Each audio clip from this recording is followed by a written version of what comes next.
Hello friends, welcome to my YouTube channel study with Megha Pathak. Friends, हम लोग जो कर रहे थे वो राष्ट्रीय पाठ्यचर्या रूपरेखा 2005 में आप लोगों के लिए लेकर के आई थी। आपको पता है कि ये साइकोलॉजी की 5th यूनिट के अंदर हमें ये टॉपिक दिया हुआ है और मैं साइकोलॉजी के जो नया जो टॉपिक हमने लिया था अधिगमकर्ता का विकास एवं अभिवृद्धि, जो कि फर्स्ट यूनिट से रिलेटेड टॉपिक है। क्योंकि ये बहुत लेंथी टॉपिक है, इसलिए मैंने सोचा था कि मैं इसे बाद में आप लोगों को टीच करूंगी। तो मैंने बुद्धि वगैरह के, व्यक्तित्व वगैरह के टॉपिक जो है वो पहले कवर करवा दिए आप लोगों को। तो जो फ्रेंड्स मेरे साथ नए जुड़े हैं वो प्लीज़ चैनल को सब्सक्राइब कर लें और बेल आइकन को प्रेस कर दें। यहाँ पर रेगुलर आपको स्टडी जो है करवाई जा रही है। इसके अलावा फ्रेंड्स, अगर वीडियो पसंद आए तो प्लीज़ आप इसे लाइक करें और दोस्तों के साथ शेयर करें। तो देखिए, हम अधिकर्मकर्ता का विकास एवं वृद्धि के साथ ही जो है 5th यूनिट का जो ये टॉपिक है राष्ट्रीय पाठ्यचर्या रूपरेखा, जिसे प्रारूप भी कहा जाता है।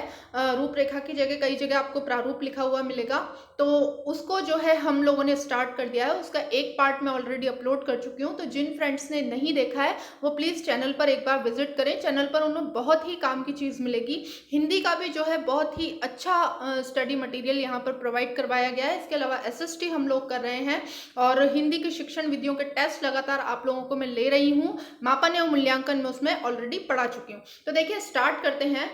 देखिए, राष्ट्रीय पाठ्यचर्या रूपरेखा जो है उसमें अधिगम, व्यूह रचना एवं विधियां जो है उनको 2 भागों में बांटा गया है। यानी कि जो शिक्षण विधियां काम में ली जाती हैं राष्ट्रीय पाठ्यचर्या रूपरेखा, वो यह सजेस्ट करता है कि जो शिक्षण विधियां काम में ली जाती हैं वो 2 प्रकार की होती हैं। पहला जो होता है वो तो शिक्षक केंद्रित होती हैं और दूसरा जो प्रकार है वो बाल केंद्रित होती हैं। तो देखिए, शिक्षक केंद्रित विधियों के नीचे मैंने अमनोवैज्ञानिक लिखा हुआ है। यानी कि ये जो विधियां होती हैं अमनोवैज्ञानिक होती हैं, क्योंकि जिसमें बच्चे अगर इन्वॉल्व ना हो, मतलब जिसमें शिक्षक और छात्र के मध्य अगर कोई अंतःक्रिया ना हो, ऐसी जो शिक्षण विधियां होती हैं वो शिक्षण विधियां जो है अमनोवैज्ञानिक कहलाती हैं। क्योंकि ये शिक्षक केंद्रित है, यानी कि इसमें केवल शिक्षक की जो है भूमिका रहती है। शिक्षक जो है एक्टिव रहता है और जो बच्चे होते हैं वो इनएक्टिव, यानी कि बिल्कुल चुपचाप बैठे उन शिक्षण विधियों का प्रदर्शन या तो देखते रहते हैं या फिर अगर व्याख्यान विधि है तो उसको सुनते रहते हैं। तो जो बच्चा अगर किसी चीज में इनएक्टिव है तो वो शिक्षण विधियां जो है अमनोवैज्ञानिक कहलाती हैं। इसी तरीके से देखिए, मैंने बाल केंद्रित लिखा हुआ है। जो शिक्षण विधियां बाल केंद्रित होती हैं उनको जो है मनोवैज्ञानिक विधियां कहा जाता है, क्योंकि उसके अंदर जो है बच्चा इन्वॉल्व होता है, बच्चा जो है एक्टिवली पार्टिसिपेट करता है। उन विधियों में जो है बच्चा खुद से कार्य को करता है, या फिर विधि इस तरह की होती है जिसमें छात्र और जो अध्यापक है उसके मध्य एक अंतःक्रिया चलती है। तो इस तरह की विधियां जिसमें बच्चा जो है एक्टिवली पार्टिसिपेट करे, बच्चा जो है जिसमें खुद करके सीखने का जो सिद्धांत हो, बच्चे का खुद का इन्वॉल्वमेंट हो, बच्चा चुपचाप रह करके देखा ना करे या फिर सुना ना करे केवल विधि को, वो खुद भी उसमें पार्टिसिपेट करे। तो देखिए, उन विधियों को मनोवैज्ञानिक विधियां कहते हैं। आई होप आप लोगों को समझ में आ गया होगा। देखिए, आगे देखते हैं शिक्षक केंद्रित विधियां कौन कौन सी हैं। तो देखिए, पहली दे रखी है व्याख्यान विधि। और इसके साथ ही मैं आपको बता दूं कि यदि कक्ष में सर्वाधिक प्रयोग में आने वाली विधि अगर पूछा जाए, चाहे कोई भी विधि दी हो और वहां पर अगर व्याख्यान विधि का नाम दिया हुआ है, तो देखिए आंसर व्याख्यान विधि ही आएगा। आप और मैं सभी जानते हैं कि जब हम लोग पढ़ते थे तो जो हमारे शिक्षक हैं वो व्याख्यान विधि से, यानी कि पाठ को खुद ही एक्सप्लेन कर देते थे और जो पाठ्यक्रम है इसी तरीके से पूरा होता था। और आज भी जो है इस विधि को फॉलो किया जाता है। तो देखिए, कक्ष में जो सबसे ज्यादा काम में ली जाती है वो व्याख्यान विधि होती है। तो देखिए, सेकंड दे रखी है पाठ्य पुस्तक विधि। अब पाठ्य पुस्तक विधि का मतलब होता है कि बच्चों को जो है पुस्तकें निकलवा दी जाती हैं और जो अध्यापक होता है वो जो है आदर्श वाचन करता है। आदर्श वाचन का मतलब होता है जो अध्यापक होता है वो स्वयं पाठ को पढ़ता जाता है और बच्चों को जो है पढ़ाता जाता है। इसमें जो होता है, जो केवल छात्र जो है अध्यापक के कथन को सुनते हैं, समझते हैं। जो छात्र हैं वो खुद कोई एक्टिविटी नहीं करते। इसी तरीके से व्याख्यान विधि में भी जो है बालक केवल सुनता है चुपचाप बैठ करके, और जो अध्यापक होता है वो एक व्याख्या करता रहता है। तो देखिए, ये दोनों ही मनोवैज्ञानिक अमनोवैज्ञानिक विधियां हैं क्योंकि इसके अंतर्गत जो है छात्र एक्टिव नहीं है। थर्ड दे रखी है कहानी विधि। कहानी विधि भी व्याख्यान विधि की तरह ही होती है। जो शिक्षक होता है वो बालकों को कहानी की तरह किसी भी विषय वस्तु को सुना देता है और बालक चुपचाप सुनते रहते हैं। फोर्थ जो दे रखी है वो है व्याख्यान व प्रदर्शन विधि। इसके अंतर्गत क्या होता है कि जो किसी भी तरीके की जो है एक्टिविटी की जाती है वो शिक्षक के द्वारा की जाती है, यानी कि शिक्षक जो है किसी भी श्रव्य दृश्य सामग्री जो होती है उसको ले लेता है और उसका प्रदर्शन करता है, उसकी व्याख्या करता चला जाता है, साथ में बताता जाता है, एक्सप्लेन करता जाता है। इसमें जो है बालकों को वो जो इक्विपमेंट है यानी कि जो श्रव्य दृश्य सामग्री जो है वो बालकों को नहीं दी जाती है हाथों में। बालक खुद करके कुछ भी नहीं सीखते, बस वो केवल चुपचाप बैठ करके देखते रहते हैं और जो उनके अध्यापक उनको बताते हैं वो नॉलेज वो लेते रहते हैं। तो देखिए इन चारों ही विधियों में क्या हो रहा है, जो छात्र है वो इनएक्टिव है, छात्र कहीं से भी पार्टिसिपेट नहीं कर रहा है। तो देखिए जिसमें छात्र चुपचाप बैठा रहे, उसका कोई योगदान न हो, तो वो जो विधियां होती हैं वो जो होती हैं शिक्षक केंद्रित होती हैं और उनको जो है अमनोवैज्ञानिक विधियां माना जाता है। देखिए आगे हम देखते हैं बाल केंद्रित विधियां। देखिए बाल केंद्रित विधियां कौन कौन सी दी हुई हैं। पहला जो है किंडरगार्टन पद्धति दी हुई है। आपको इनके जो प्रवर्तक हैं उनके नाम याद रखने हैं। देखिए फ्रोबेल ने किंडरगार्टन पद्धति दी थी। इसमें जो बालक है वो खेल के माध्यम से सीखता है, बालक खेल खेल में चीजों को सीखता है। मॉन्टेसरी प्रणाली जो है, देखिए मारिया मॉन्टेसरी की दी हुई थी। आपको इनका एक एक का प्रवर्तक बिल्कुल याद रखना है, यहीं से आप लोग जो है याद करते चले जाएं। ये काफी बार पूछा गया है, ऐसे क्वेश्चंस बहुत बार पूछे गए हैं, लगातार ये क्वेश्चंस आते रहे हैं और आगे भी हो सकता है कि देखने को मिले। तो देखिए किंडरगार्टन पद्धति फ्रोबेल की देन है। मॉन्टेसरी पद्धति में मेनली क्या होता है कि जो बच्चे होते हैं वो उनकी जो ज्ञानेंद्रियां होती हैं, जैसे कि आंखों के माध्यम से, कानों के माध्यम से, सूंघने की क्षमता से, बोलने की क्षमता से, इस तरीके से जो है अपनी ज्ञानेंद्रियों का उपयोग करते हुए ज्यादा से ज्यादा ज्ञान जो है ग्रहण करते हैं। इसी को जो है मॉन्टेसरी विधि कहा जाता है और इसको मारिया मॉन्टेसरी जो थी वो इसकी प्रवर्तक थी। उन्होंने जो स्टेटमेंट है वो एक स्टेटमेंट भी दिया है कि प्राथमिक स्तर पर जो है शिक्षिकाओं को ही नियुक्त किया जाए, शिक्षिकाओं की ही नियुक्ति जो है उन्होंने अनिवार्य मानी है, क्योंकि शिक्षिकाओं में धैर्य का जो है गुण पुरुषों के अपेक्षा ज्यादा पाया जाता है। इसलिए उन्होंने शिक्षिकाओं की नियुक्ति प्राथमिक स्तर पर देने पर जोर दिया है और ज्ञानेंद्रियों के माध्यम से बच्चे को सिखाने के लिए जोर दिया है। तो देखिए डाल्टन विधि आगे दे रखी है। इसको जो है हेलेन पार्कहर्स्ट ने दिया था। डाल्टन विधि के जो प्रवर्तक हैं वो हेलेन पार्कहर्स्ट हैं। इसके अलावा बुनियादी शिक्षा के प्रवर्तक भी पूछे गए हैं। तो देखिए बुनियादी शिक्षा जो है वो महात्मा गांधी की देन है। आप लोग इसको ध्यान रखें बिल्कुल कि बुनियादी शिक्षा, इनमें से हर एक में से क्वेश्चन आ चुका है, इसीलिए मैं आप लोगों को कह रही हूँ कि ये जो विधियां हैं इसमें क्या होता है कि बालक खुद एक्टिव रहता है, मतलब बालक जो है करके सीखने के माध्यम से ही सीखता है। जो हमारे जो राष्ट्रीय पाठ्यचर्या रूपरेखा 2005 यानी कि एनसीएफ 2005 का जो ध्येय वाक्य है वो भी यही है कि शिक्षा बिना बोझ के, ये इसका ध्येय वाक्य है। लर्निंग विदाउट बर्डन के ध्येय वाक्य पर ये काम करता है, क्योंकि जो है बच्चे को किसी भी तरीके से जो शिक्षा है वो थोपी ना जाए, बच्चा करके सीखे, खुद करके सीखे, खेल खेल के माध्यम से सीखे, बिना बोझ के जो है बच्चे को शिक्षा प्रदान की जाए, यानी कि बच्चे के ऊपर किसी भी तरह का मेंटल प्रेशर ना हो। अब देखिए बुनियादी शिक्षा मैंने बता ही दिया है, महात्मा गांधी की देन है। डाल्टन योजना आप जरूर याद रखें, हेलेन पार्कहर्स्ट की ये देन है। डेक्राली प्रणाली जो है डेक्राली की देन है। तो देखिए ये सारी जो है बाल केंद्रित विधियां हैं और बाल केंद्रित विधियां वो होती हैं जिसमें बालक खुद एक्टिवली पार्टिसिपेट करता है और सीखता है। तो ये जो विधियां होती हैं ये मनोवैज्ञानिक विधियां कहलाती हैं। आगे देखिए दे रखा है शिक्षण व्यू रचना। देखिए इसको मैं आपको सिंपल शब्दों में बता देती हूँ कि शिक्षण व्यू रचना क्या होती है। शिक्षण व्यू रचना के अंतर्गत जो होता है, जैसे मान लो बालक को शिक्षित करना है, अब उसको शिक्षित करने के लिए एक निश्चित पाठ्यक्रम जो है वो जो है जरूरी है। तो एक पाठ्यक्रम निकालना जो है वो जरूरी है कि किस पाठ्यक्रम से बालक को शिक्षित किया जाए, कौन सी क्लास के लिए किस तरह का पाठ्यक्रम दिया जाए, कौन से टॉपिक किस कक्षा में बालक के सामने डाले जाएं और उसको जो है सुपरवाइज कौन करे, यानी कि जो टीचर्स हैं वो किस तरह के लगाए जाएं।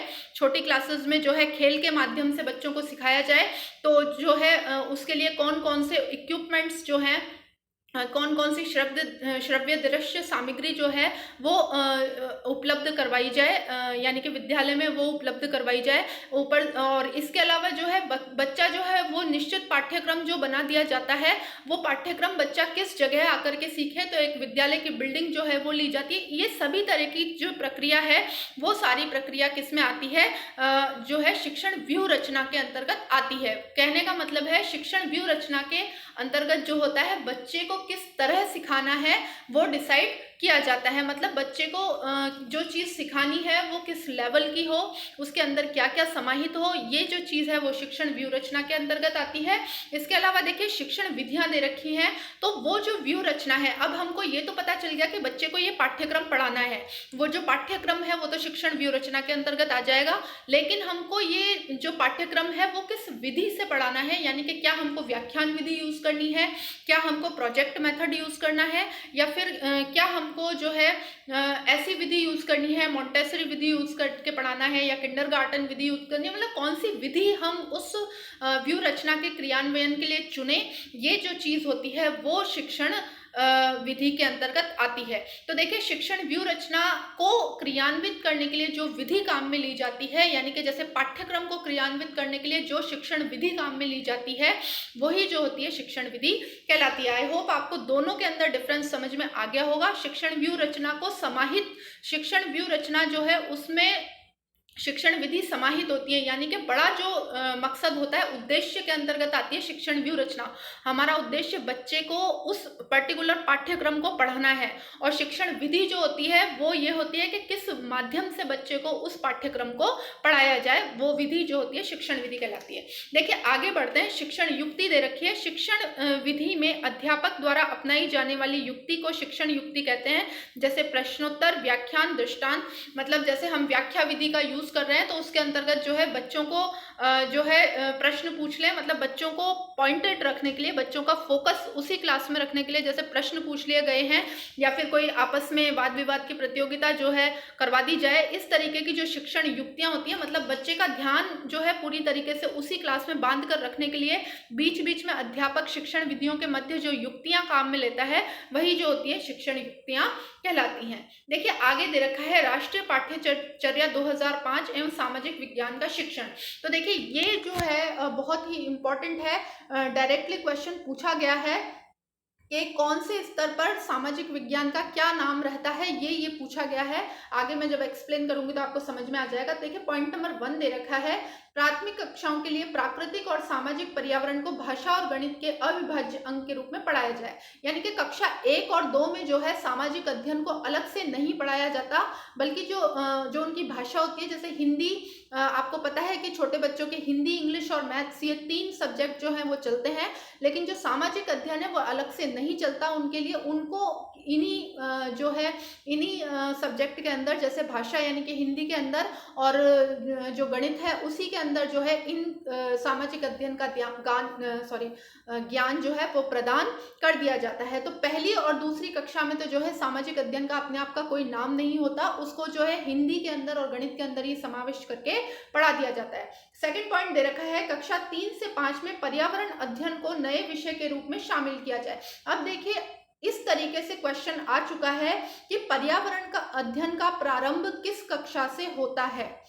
तो देखिए तीसरी कक्षा से जो है इस विषय का प्रारंभ हो जाता है। आपको ये नाम याद रखना है कि पर्यावरण अध्ययन के नाम से जो है 3 से 5 तक सामाजिक से संबंधित जो नॉलेज है वो पर्यावरण अध्ययन के नाम से दी जाती है कक्षा 3 से 5 तक। आई होप आपको अच्छे से समझ में आ गया होगा। कक्षा 1 से 2 में तो जो है पर्यावरण अध्ययन अलग से जो है नहीं पढ़ाया जाता, केवल हिंदी और गणित के अंदर ही इसकी जो नॉलेज है उसे समाहित करके पढ़ा दिया जाता है। लेकिन जो कक्षा 3 से 5 जो है इसमें जो है पर्यावरण अध्ययन नाम से जो है एक बुक चलती है। तो देखिए आगे हम देखते हैं कि उच्च प्राथमिक स्तर, उच्च प्राथमिक, देखिए ये तो होता है प्राथमिक स्तर, आपको पता है कि कक्षा 1 से 5 तक प्राथमिक स्तर कहलाता है। इसमें 1 से 2 में जो है कोई बुक नहीं नहीं चलेगी सामाजिक अध्ययन की, भाषा और गणित के अंतर्गत समाहित करके इसको पढ़ा दिया जाएगा।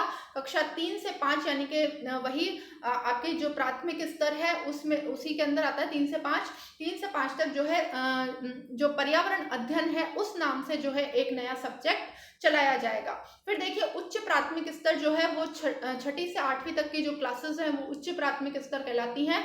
तो देखिए कक्षा 6 से 8 स्तर पर सामाजिक विज्ञान में इतिहास, भूगोल, राजनीतिक शास्त्र और अर्थशास्त्र से विषय वस्तु ली जाएगी। तो देखिए छठी से 8वीं तक जो है उच्च प्राथमिक स्तर पर जो नाम आता है वो आता है सामाजिक विज्ञान। तीसरी से 5वीं तक रहेगा सामाजिक अध्ययन और छठी से 8वीं तक जो नाम आएगा वो रहेगा सामाजिक विज्ञान।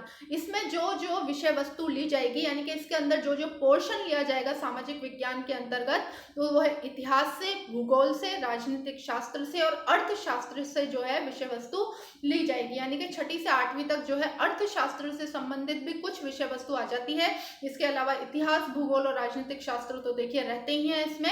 तो देखिए ये 4 सब्जेक्ट से विषय वस्तु छठी से 8वीं तक ली जाएगी और सामाजिक विज्ञान नाम से इसका नाम रहेगा। आप बिल्कुल ध्यान से सुने इन सब चीजों को क्योंकि इनमें से डायरेक्टली क्वेश्चंस आते हैं। पहले पूछ लिया गया है कि सामाजिक अध्ययन कौन सी कक्षा से स्टार्ट होता है। तो देखिए इन्हीं डिटेल्स में आपको इसका आंसर मिलेगा। 4th पॉइंट हम लोग देखते हैं, माध्यमिक स्तर पर सामाजिक विज्ञान के अंतर्गत भूगोल, राजनीतिक शास्त्र और अर्थशास्त्र के विषय लिए गए हैं। तो देखिए जो माध्यमिक स्तर होता है उसमें सामाजिक विज्ञान के अंतर्गत जो है अलग अलग बुक्स हो जाती हैं। आपको पता है भूगोल की बुक अलग चलती है, राजनीतिक शास्त्र और अर्थशास्त्र इनकी बुक अलग अलग से चलती है। इसके अलावा देखिए इसमें जो है इतिहास की बुक भी चलती है। इसमें इतिहास नहीं लिखा हुआ है लेकिन मैं बता देती हूँ आपको। माध्यमिक स्तर जो होता है 9th और 10th होता है और फिर 11th 12th उच्च माध्यमिक स्तर होता है। तो यहाँ पे माध्यमिक स्तर की बात की गई है। तो देखिए इतिहास, भूगोल, राजनीतिक शास्त्र और अर्थशास्त्र वो चारों विषय यहाँ पर रहते हैं और उनकी जो किताबें हैं वो अलग अलग हो जाती है। यानी कि वहाँ तो विषय वस्तु ली जाती है उनमें से और यहाँ पर पूरा का पूरा विषय के रूप में जो है पढ़ाया जाता है। तो देखिए आप लोगों को आई होप ये समझ में आ गया होगा। आगे हम लोग देखते हैं एनसीएफ 2005 एवं भाषा शिक्षण। देखिए एनसीएफ 2005 का भाषा शिक्षण यानी कि हिंदी, इंग्लिश इस तरीके से जो भाषाएं सिखाई जाती हैं उसमें क्या प्रावधान दिए गए हैं, किस तरीके से उन्हें सिखाना है वो हम लोग देख लेते हैं। पहला पॉइंट दे रखा है, बच्चों को मातृभाषा में ही शिक्षा प्रदान की जाए और शिक्षकों को कक्षा में बहुभाषी वातावरण को महत्तम उपयोग कर सकने की क्षमता प्रदान की जाए। यानी कि शिक्षक तो ऐसे लिए जाएं जो कि बहुभाषा जानते हों। यानी कि कंपलसरी देखिए हमारे यहाँ पर जो है हिंदी, इंग्लिश और इसके अलावा जो क्षेत्रीय भाषा हो शिक्षक की उसको जानना अनिवार्य है। तो ऐसा शिक्षक लिया जाए। और जो बच्चे हैं उनके लिए जो छोटी क्लासेस हैं, स्पेशली जो स्टार्टिंग की क्लासेस होती हैं उसमें जो शिक्षक है वो उनकी मातृभाषा में यानी कि बच्चा जिस फैमिली बैकग्राउंड से आया है उस भाषा में ही उस बच्चे से बात करने की कोशिश करे। उसकी जो भाषा वो साथ में लेकर के आया है उसको रिसोर्स की तरह यूज करे। उसको समझाने के लिए जो है छोटी क्लासेस में सबसे पहले उन बच्चों की मातृभाषा को ही प्राथमिकता दी जाए। सेकंड पॉइंट लिख रखा है, बहुभाषिक भाषा क्षमता व शैक्षिक प्रगति में सकारात्मक संबंध होता है। कहने का मतलब यह है कि अगर टीचर जो है बहुभाषिक होगा यानी कि जो टीचर है एक से अधिक भाषाएं समझता होगा तो वो बच्चों से जो है इजीली कम्युनिकेट कर पाएगा और उनको जो ज्ञान प्रदान करना है वो उनको उसी भाषा में ज्ञान प्रदान कर पाएगा जिस भाषा को बच्चे समझते हैं। तो देखिए जो शैक्षिक प्रगति है उसका स्तर भी लगातार बढ़ेगा क्योंकि बच्चे जो है आसानी से उन चीज़ों को समझ सकेंगे जो कि शिक्षक उन्हें समझाना चाहता है। तो देखिए जो बहुभाषिक क्षमता यानी कि अगर टीचर बहुभाषिक है तो उसका जो है शैक्षिक प्रगति से सीधा संबंध होता है। तीसरा पॉइंट दे रखा है, संविधान के अनुच्छेद 343 के अनुसार राजभाषा हिंदी है। ये क्वेश्चन भी आ चुका है। ये क्वेश्चन पूछा गया है कि हमारी राजभाषा कौन सी है। तो देखिए राजभाषा जो है वो हिंदी है। चाहे हम राजस्थान का पेपर फाइट करें, चाहे यूपी का करें, चाहे एमपी का करें, राजभाषा अगर पूछी जाए तो वहाँ हिंदी आएगी, ना कि जो है स्टेट से रिलेटेड अलग अलग भाषाएं आएंगी। चाहे किसी भी पेपर में हो राजभाषा एक ही है, उसे हिंदी कहा जाता है और ये जो है अनुच्छेद 343 के अंतर्गत समाहित है। देखिए 4th वाला पॉइंट हम लोग देखते हैं, भाषा शिक्षण का प्रथम उद्देश्य शिक्षा में अपनी क्षमता को उच्च स्तर के संवाद व ज्ञान संवेदना द्वारा विकसित करना होना चाहिए। तो देखिए जो भाषा शिक्षण है उसका प्रथम उद्देश्य जो है कक्षा में अपनी क्षमता के उच्च स्तर के संवाद व ज्ञान संवेदना द्वारा, यानी कि कहने का मतलब यह है कि भाषा शिक्षण का उद्देश्य यह है कि वो अपनी भाषा में यानी कि जैसे राजभाषा हिंदी है, अगर हिंदी पढ़ाई जा रही है तो बच्चा ज़्यादा से ज़्यादा हिंदी का अर्थ समझ सके और अपने विचार जो है, अपनी संवेदनाएं जो है उस भाषा में व्यक्त कर सके, उसको जो है इतना सक्षम बनाया जाए। फिफ्थ पॉइंट ये दे रखा है कि कक्षा 3 से ही मौखिक व लिखित माध्यमों से उच्च स्तरीय संवाद कौशल व आलोचनात्मक चिंतन के विकास का प्रयास करना होना चाहिए। तो देखिए कक्षा 3 या उसके बाद, यानी कि कक्षा 3 तक या उसके बाद से जो मौखिक और लिखित रूप में जो है बच्चा अपनी राजभाषा में जो है संवाद कर सके, अपने विचार अभिव्यक्त कर सके, लिखने और पढ़ने में जो है बच्चा पूरी तरीके से सक्षम बने, उच्च स्तरीय जो है उसमें सोच डेवलप हो, इसका जो प्रयास है कक्षा 3 के बाद से या कक्षा 3 से ही करना स्टार्ट कर देना चाहिए। देखिए पॉइंट 6 दे रखा है, अंग्रेजी वैश्विक भाषा है अतः दूसरी भाषा के रूप में इसका शिक्षण होना चाहिए। तो देखिए ये क्वेश्चन भी आ चुका है, इंग्लिश के अंदर ये क्वेश्चन पूछा गया था कि यहाँ पर जो है भारत में इंग्लिश को किस तरह की लैंग्वेज के रूप में सिखाया जाता है। तो देखिए वहाँ पर दो ऑप्शन थे जिनके बीच में बहुत ही ज़्यादा कन्फ्यूजन था, एक तो था सेकेंड लैंग्वेज और एक था फॉरेन लैंग्वेज। तो देखिए हमारे यहाँ पर जो है जो अंग्रेजी है वो द्वितीय भाषा यानी कि सेकेंड लैंग्वेज के रूप में सिखाई जाती है। तो जो उत्तर आएगा वो आएगा द्वितीय भाषा यानी कि सेकेंड लैंग्वेज। देखिए नेक्स्ट दे रखा है, प्राथमिक स्तर यानी कि पहली से 5वीं तक जो शिक्षण है वो किस तरीके का होना चाहिए। तो देखिए शिक्षण जो है मुख्यतः क्रियाकलाप आधारित होना चाहिए। जो शिक्षण है वो शुरुआती दौर से ही, यानी कि अगर पहली दूसरी कक्षा से ही जो है बच्चा करके सीखे, बच्चा खुद सीखे, इस पर जो है ज़्यादा से ज़्यादा ध्यान देना चाहिए। सेकंड जो है पॉइंट वो दे रखा है, बच्चों के पर्यावरण से जुड़े अनुभवों को शिक्षण में स्थान देना चाहिए। बच्चा जो है पर्यावरण के जो अनुभव है उसके साथ लेकर के आता है, उसे शिक्षण में स्थान दे। कक्षा पहली दूसरी में औपचारिक मूल्यांकन नहीं होना चाहिए, शिक्षक को बच्चों का अवलोकन करते हुए ही मूल्यांकन करना चाहिए। देखिए ये क्वेश्चन के रूप में आ चुका है कि पहली और दूसरी में जो है शिक्षक बच्चों का मूल्यांकन किस तरीके से करे, क्या वो उनका टेस्ट ले या फिर सिर्फ अवलोकन के आधार पर करे। तो देखिए जो उत्तर आएगा पहली से दूसरी कक्षा में वो अवलोकन के आधार पर आएगा, बच्चों का किसी भी तरह का टेस्ट नहीं लिया जाएगा। तो देखिए इस तरह का प्रावधान जो है पहली से दूसरी कक्षा में दिया गया है। चौथा हम लोग देखते हैं, प्राथमिक स्तर पर ग्रेड देने, पास या फेल करने की किसी भी तरह की पहल नहीं होनी चाहिए। प्राथमिक स्तर पर जो है बच्चों को किसी भी तरीके से कोई ग्रेडिंग सिस्टम या फिर उन्हें पास कर दे, फेल कर दे, देखिए ये वाला प्रावधान तो पहली से 8वीं कक्षा तक लागू है कि आप बच्चे को जो है, शिक्षक जो है बच्चे को फेल नहीं कर सकता, उसे जो है प्रोत्साहन दे, उसकी कमियों को जो है दूर करने के लिए उपचारात्मक शिक्षण लागू करे और आगे की क्लास में उसे भेजे। उसको किसी भी क्लास में जो है 8वीं कक्षा तक रोका नहीं जा सकता है। देखिए उच्च प्राथमिक स्तर यानी कि 6 to 8 तक के लिए जो है प्रावधान वो क्या दिए गए हैं वो भी हम देख लेते हैं। पहला जो है स्वयं करके सीखने को प्रोत्साहन। तो देखिए हर एक स्तर पर जो है स्वयं करके सीखने को, करके सीखना जो है प्रोत्साहन दिया जाएगा। और अगर आपसे ध्येय वाक्य पूछे एनसीएफ 2005 का तो वो है शिक्षा बिना बोझ, यानी कि जो लर्निंग विदाउट बर्डन है इसका प्रावधान जो है किया गया है, ये जो है ध्येय वाक्य के रूप में लिया गया है। सेकंड पॉइंट हम लोग देखते हैं, सतत व सावधि मूल्यांकन होना चाहिए। तो देखिए जो मूल्यांकन है उसकी प्रक्रिया जो है सतत चलनी चाहिए, यानी कि एक अवधि डिसाइड कर देनी चाहिए और उस अवधि के अंतराल में जो है बच्चों का सतत मूल्यांकन किया जाना चाहिए। पहली और दूसरी कक्षा में तो देखिए कोई मूल्यांकन नहीं है, मूल्यांकन जो है तीसरी कक्षा से स्टार्ट होता है। पहली दूसरी कक्षा में केवल ऑब्जर्वेशन यानी कि केवल बच्चों का अवलोकन करके ही जो है मूल्यांकन किया जाएगा। तीसरा पॉइंट दे रखा है, उच्च प्राथमिक स्तर पर मूल्यांकन पूर्णतः आंतरिक होना चाहिए, बोर्ड परीक्षाएं नहीं होनी चाहिए। तो देखिए पहली से 8वीं तक जो है आंतरिक तौर पर ही मूल्यांकन किया जाता है, जो परीक्षाएं ऑर्गेनाइज करवाई जाती है वो स्कूल लेवल पर ही ऑर्गेनाइज करवाई जाती है। किसी भी तरीके की बोर्ड परीक्षा जो है वो नहीं ली जाती है, चाहे वो सेंट्रल बोर्ड हो, चाहे वो राजस्थान बोर्ड हो या फिर जो है दिल्ली बोर्ड, कोई सा भी बोर्ड हो, वो पहली से 8वीं तक की जो कक्षाएं हैं उसके अंतर्गत अपनी तरफ से कोई भी परीक्षा ऑर्गेनाइज नहीं करवाएगा। केवल जो परीक्षाएं ली जाएंगी वो स्कूल स्तर पर ही ली जाएंगी, बच्चा जिस स्कूल में पढ़ता है उसी स्कूल स्तर पर परीक्षाएं ली जाएंगी। तो देखिए ये कुछ पॉइंट थे जो बहुत ही इंपॉर्टेंट पॉइंट थे एनसीएफ एनसीएफ 2005 के। और देखिए इसमें जो है मैं आप लोगों के सेकंड पार्ट, फर्स्ट पार्ट जो है उसमें भी काफ़ी कुछ आपको इसके बारे में इंफॉर्मेशन दे चुकी हूँ, और सेकंड पार्ट जो है इसके साथ ही जो है हमारा थ्योरेटिकल पोर्शन जो है एनसीएफ से संबंधित वो यहाँ पर समाप्त हो जाता है। इसके बाद जो है मैं आप लोगों के लिए एनसीएफ से जुड़े हुए टेस्ट जो है क्वेश्चंस, ऑब्जेक्टिव क्वेश्चंस यहीं पर अपलोड करूंगी, यानी कि आपका जो है मनोविज्ञान, उसी के अंतर्गत जो है मैं टेस्ट पेपर बना करके अपलोड करूंगी। लेकिन जो हमारी रनिंग टेस्ट सीरीज है, जैसे 41, 43, 44 जो लोग टेस्ट देते हैं उनको पता है कि जो रनिंग टेस्ट सीरीज है उसमें जो है हमारे कॉमन टॉपिक्स, जो बेसिक टॉपिक्स हैं, यानी कि जैसे अभी हमारा चल रहा है वृद्धि एवं विकास वाला जो टॉपिक चल रहा है, उसी से रिलेटेड टेस्ट चलेंगे पूरे सीरीज वाइज। तो इसके जो टेस्ट हैं वो मैं इस तरीके से डाल दूंगी कि एनसीएफ 2005 टेस्ट 1, एनसीएफ 2005 टेस्ट 2, जितने भी क्वेश्चन हैं वो टेस्ट के रूप में हम 15-15 क्वेश्चन करते हुए पूरे कवर करेंगे। देखिए लगातार मेरे साथ जुड़े रहे हैं, और प्लीज़ फ्रेंड्स रिक्वेस्ट है, अगर वीडियो पसंद आया है तो इसे लाइक करें। इसके अलावा जो फ्रेंड्स मेरे साथ नए जुड़े हैं वो प्लीज़ चैनल अभी सब्सक्राइब कर लें, और जो बेल आइकन है उसे आप लोग प्रेस कर दें। लगातार स्टडी के लिए इस चैनल पर बने रहें, कंटिन्यूस अपनी प्रिपरेशन करते रहें। मिलते हैं नेक्स्ट वीडियो में। धन्यवाद।